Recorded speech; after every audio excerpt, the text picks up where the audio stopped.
one of the biggest beers I do. The base of this beer is Golden Promise, Pilsner, and Flaked Oats. And then all of the color and darker roasted flavors will come from pale chocolate, Cara Munich 60, some roasted barley, some regular chocolate, and some Carafa 2. HLT is at temp 175 degrees. In this little cup are my water additions. I have 2.5 grams of magnesium sulfate, which is Epsom salt, 3 grams calcium sulfate, which is gypsum, and 4 grams calcium chloride. So we're at temperature 160 degrees. My favorite part of brewing is doughing in, adding the grains to the hot water. Just has a really good smell. This is gonna be a full mash tub. It's been 10 minutes. I'm taking a sample so I can measure the pH. 5.19. My sparge water is almost at temperature. I'm just adding 1 milliliter of lactic acid. Just keep that pH down a little bit.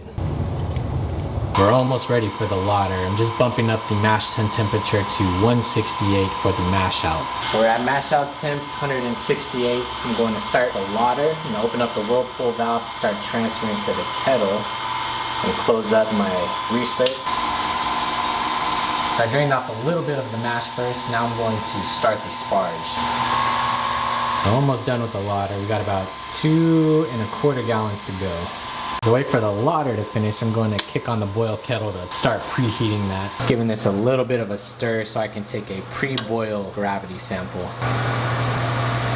Take a look, 1077. Get these numbers plugged into Beersmith. We're almost at the hop break. And add in my anti-foaming agent. We have 2 hop additions today. Some Nugget and East Kent Goldings for the 90-minute edition. And now for the last hop addition. This is a 60-minute edition of East Kent Goldings and Nugget. So I have 10 minutes left on the boil. I'm adding in my yeast nutrient.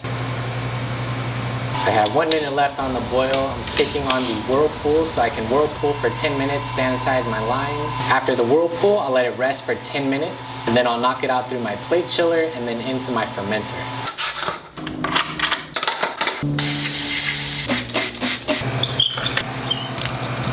I'll insert the temp sensor into the thermal well port, and the tank is at 78 degrees right now. I'm gonna cool it to 65 degrees. Now to oxygenate, I'm adding 1 liter per minute for 2 minutes. I'll get a quick sample just to measure the oxygen and pH. So our oxygen concentration is about 11.4 ppm. We are at 1.100. For this beer, my favorite yeast to use is Imperial Darkness. Alright, I got both packs of yeast in the fermenter, and a couple weeks from now, we'll have a 10% Imperial Stout. We are done. Thank you so much for watching. Please let me know in the comments if you have any questions. And please don't forget